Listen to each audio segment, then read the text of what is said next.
اچھا جی، ہم اپنے اس باب کو دیکھتے ہیں، صفحہ نمبر 440، باب فضل الصلاۃ۔ وعن ابی ہریرہ رضی اللہ عنہ قال سمعت رسول اللہ صلی اللہ علیہ وآلہ وسلم یقول ارأیتم لو ان نہرا بباب احدکم یغتسل منہ کل یوم 5 مرات هل یبقى من درنہ شیء۔ حضرت ابو ہریرہ رضی اللہ تعالیٰ عنہ سے یہ روایت ہے، وہ کہتے ہیں کہ میں نے آپ صلی اللہ علیہ وسلم کو ارشاد فرماتے سنا کہ بتاؤ، آپ نے صحابہ سے سوال کیا، بتاؤ کہ اگر تم میں سے کسی شخص کے دروازے پر ایک نہر ہو، گھر کے سامنے ایک نہر ہو جس سے وہ روزانہ 5 مرتبہ غسل کرتا ہو، جس میں وہ روزانہ 5 مرتبہ نہاتا ہو، غسل کرتا ہو، کیا اس کے جسم پر بھی کوئی میل کچیل باقی رہے گا؟ تو دن میں 5 مرتبہ نہاتا ہو، کیا اس کے جسم پر کوئی میل باقی رہے گا؟ قالوا لا يبقى من درنه شيء قال فذلك مثل الصلوات الخمس يمحو الله بهن الخطايا متفق علیہ۔ صحابہ کرام فرماتے ہیں قالوا لا يبقى من درنه شيء، کہ ہم نے عرض کیا اس کے جسم پر کوئی میل کچیل باقی نہیں رہے گا جو اپنے گھر کے سامنے کی نہر میں 5 مرتبہ نہائے گا، میل ختم ہو جائے گا، پاک ہو جائے گا۔ اللہ کے نبی صلی اللہ علیہ وسلم نے ارشاد فرمایا یہی حال ہے 5 نمازوں کا، یہی حال ہے 5 نمازیں ادا کرنے والے کا۔ اللہ تعالیٰ نماز کے ذریعے سے گناہوں کو مٹا دیتے ہیں، جو 5 نمازیں پڑھے گا اللہ اس کے گناہوں کو معاف فرما دے گا۔ جیسے کہ ایک حدیث میں آتا ہے کہ ایک نماز سے جو دوسری نماز کے درمیان کا وقفہ ہے، جو نمازی آدمی ہوتا ہے نماز ادا کرتا ہے تو اس کی ایک نماز دوسری نماز تک جو اگر کوئی گناہ ہو جائے تو اللہ اس کی نماز کی برکت سے ان گناہوں کو معاف فرما دیتا ہے۔ جیسے ہم نے وضو کے باب میں پیچھے پڑھا تھا کہ وضو کرنے سے جسم کے جن جن اعضاء پر پانی لگتا ہے تو اللہ تبارک و تعالیٰ وضو کرنے کی برکت سے ان اعضاء سے اگر کوئی گناہ ہوئے ہوں تو اللہ تعالیٰ ان گناہوں کو معاف فرما دیتا ہے۔ علماء کرام فرماتے ہیں کہ اس سے مراد صغیرہ گناہ ہے، چھوٹے گناہ اللہ تعالیٰ بخشتا رہتا ہے، بڑے گناہ انسان اللہ سے توبہ کرے، معافی مانگے، اللہ تبارک و تعالیٰ وہ بھی معاف فرما دیتا ہے۔ اگلی روایت ہے وعن جابر رضی اللہ تعالی عنہ قال قال رسول اللہ صلی اللہ علیہ وآلہ وسلم، حضرت جابر رضی اللہ تعالیٰ عنہ سے روایت ہے کہ نبی اکرم صلی اللہ علیہ وسلم نے ارشاد فرمایا 5 نمازوں کی مثال اس گہری نہر کی سی ہے۔ فرمایا مثل الصلوات الخمس کمثل نہر جار غمر علی باب احدکم یغتسل منہ کل یوم 5 مرات، رواہ مسلم۔ آپ صلی اللہ علیہ وسلم نے ارشاد فرمایا 5 نمازوں کی مثال اس گہری نہر کی سی ہے جو تم میں سے کسی کے دروازے پر ہو اور جس سے وہ روزانہ 5 مرتبہ غسل کرتا ہو۔ 5 مرتبہ جو شخص غسل کرے اس کے جسم پر جیسے میل باقی نہیں رہے گا، ایسے نمازی آدمی کے گناہ بھی اللہ تبارک و تعالیٰ معاف فرما دیتے ہیں۔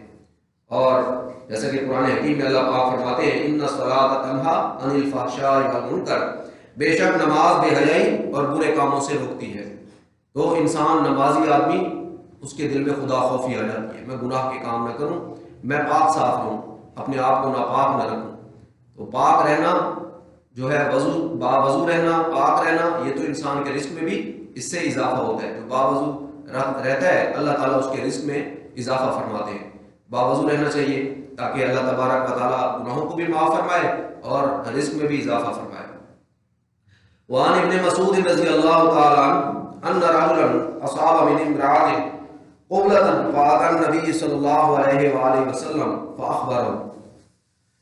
حضرت عبداللہ ابن مسعود رضی اللہ تعالیٰ عنہ سے روایت ہے کہ ایک آدمی نے ایک عورت کا بوسہ لے لیا، بس وہ نبی اکرم صلی اللہ علیہ وسلم کے پاس آیا اور آپ صلی اللہ علیہ وسلم کو بتایا کہ یعنی مجھ سے یہ گناہ کا کام ہو گیا، مجھ سے غلطی ہو گئی، گناہ ہو گیا۔ فانزل اللہ تعالیٰ، تو اللہ تبارک و تعالیٰ نے یہ آیت نازل فرمائی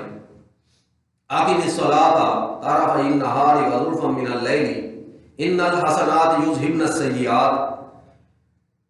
نماز قائم کرو دن کے دونوں کناروں میں اور رات کی کچھ گھڑیوں میں بھی، یعنی رات کے وقت بھی نماز ادا کیا کرو، تہجد کا اہتمام کرو، صبح شام بھی نماز پڑھو۔ ان الحسنات یذہبن السیئات، کہ بے شک نیکیاں برائیوں کو دور کر دیتی ہیں۔ جیسے ہم نے پیچھے حدیث میں پڑھا تھا اسی کتاب میں کہ اللہ کے نبی صلی اللہ علیہ وسلم کا فرمان ہے، فرمایا اگر کبھی تم سے کوئی گناہ کا کام ہو جائے تو اس کے فوراً بعد کو نیکی بھی کر لیا کرو، نیکی کا کام کر لیا کرو۔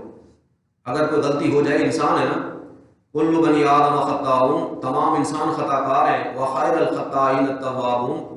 ان گناہ گاروں میں، خطا کاروں میں بہترین وہ لوگ ہیں جو توبہ اور استغفار کرتے رہتے ہیں۔ اگر کوئی گناہ ہو جائے تو صدقہ خیرات کیا کرو، نیکی کے کام کیا کرو، تمہارا یہ معاملہ، یہ نیکی کر لینا، گناہ کے بعد نیکی کر لینا، یہ معاملہ کمپنسیٹ ہو جائے گا، اللہ تعالیٰ تمہارے گناہوں کو بخش دے گا۔ تو فرمایا نیکیاں برائیوں کو دور کر دیتی ہیں، نیکیاں گناہوں کو ختم کر دیتی ہیں۔ فقال الرجل الہذا، تو اس شخص نے کہا کیا یہ آیت میرے لیے ہے، کیا یہ اللہ کا حکم میرے لیے ہے؟ قال لجمیع امتی کلہم متفق علیہ، آپ صلی اللہ علیہ وسلم نے فرمایا یہ میری پوری امت کے لیے اللہ کا حکم ہے، یہ میری امت پر اللہ کا کرم ہے، یہ سارے یہ جو فضائل ہیں یہ میری پوری امت کے لیے ہے کہ جو بھی جس سے بھی غلطی ہو جائے تو توبہ کرے، معافی مانگے، نیکی کے کام کرے، نماز کو قائم کرے،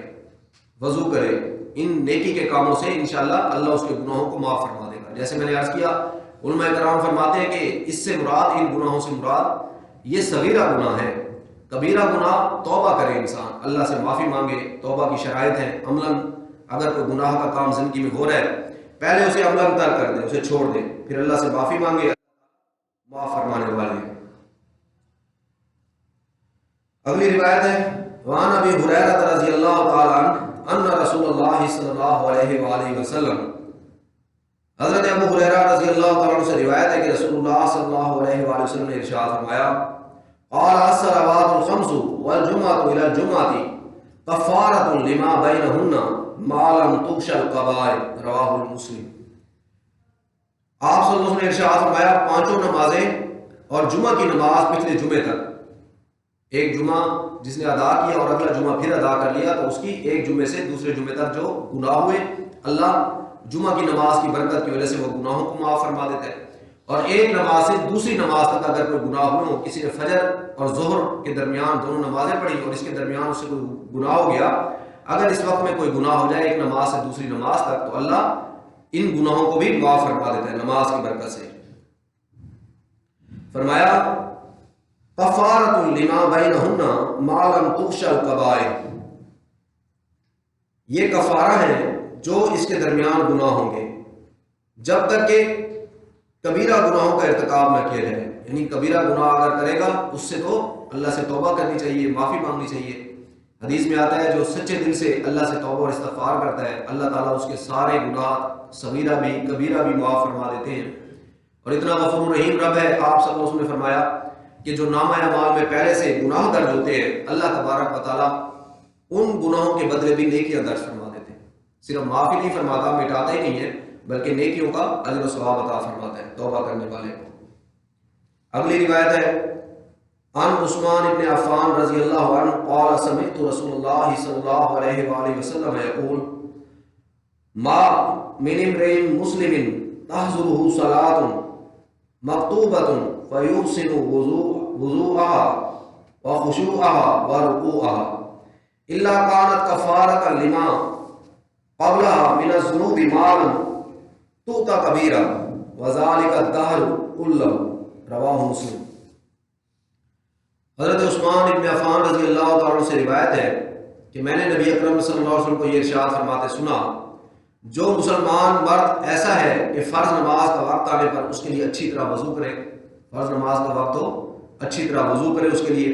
پھر اچھے طریقے سے خشوع خضوع کے ساتھ رکوع کرے، یعنی اس سے مراد نماز ادا کرے، تو وہ نماز اس کے ما قبل کے گناہوں کے لیے کفارہ بن جائے گی، وہ نماز اس سے پہلے جو اس نے گناہ کیے ہوں گے اس کے لیے کفارہ بن جائے گی، جب تک وہ کسی کبیرہ گناہ کا ارتکاب نہ کرے، اور اللہ تعالیٰ کا معاملہ اس کے ساتھ اسی طرح ہمیشہ رہتا ہے۔ بندہ ہے گناہ ہو جاتے ہیں، جب بھی نماز پڑھتا رہے گا ایک نماز اس کی دوسرے نماز تک اگر کوئی اس سے غلطی ہو گئی گناہ ہو گیا تو اس کے لیے کفارہ بن جائے گی۔ اللہ سبحانہ و تعالیٰ ہم سب کو خشوع خضوع کے ساتھ وضو کرنے کی، نماز ادا کرنے کی اور اللہ تبارک و تعالیٰ کی بارگاہ میں توبہ اور استغفار کرنے کی اللہ تعالیٰ ہم سب کو توفیق عطا فرمائے۔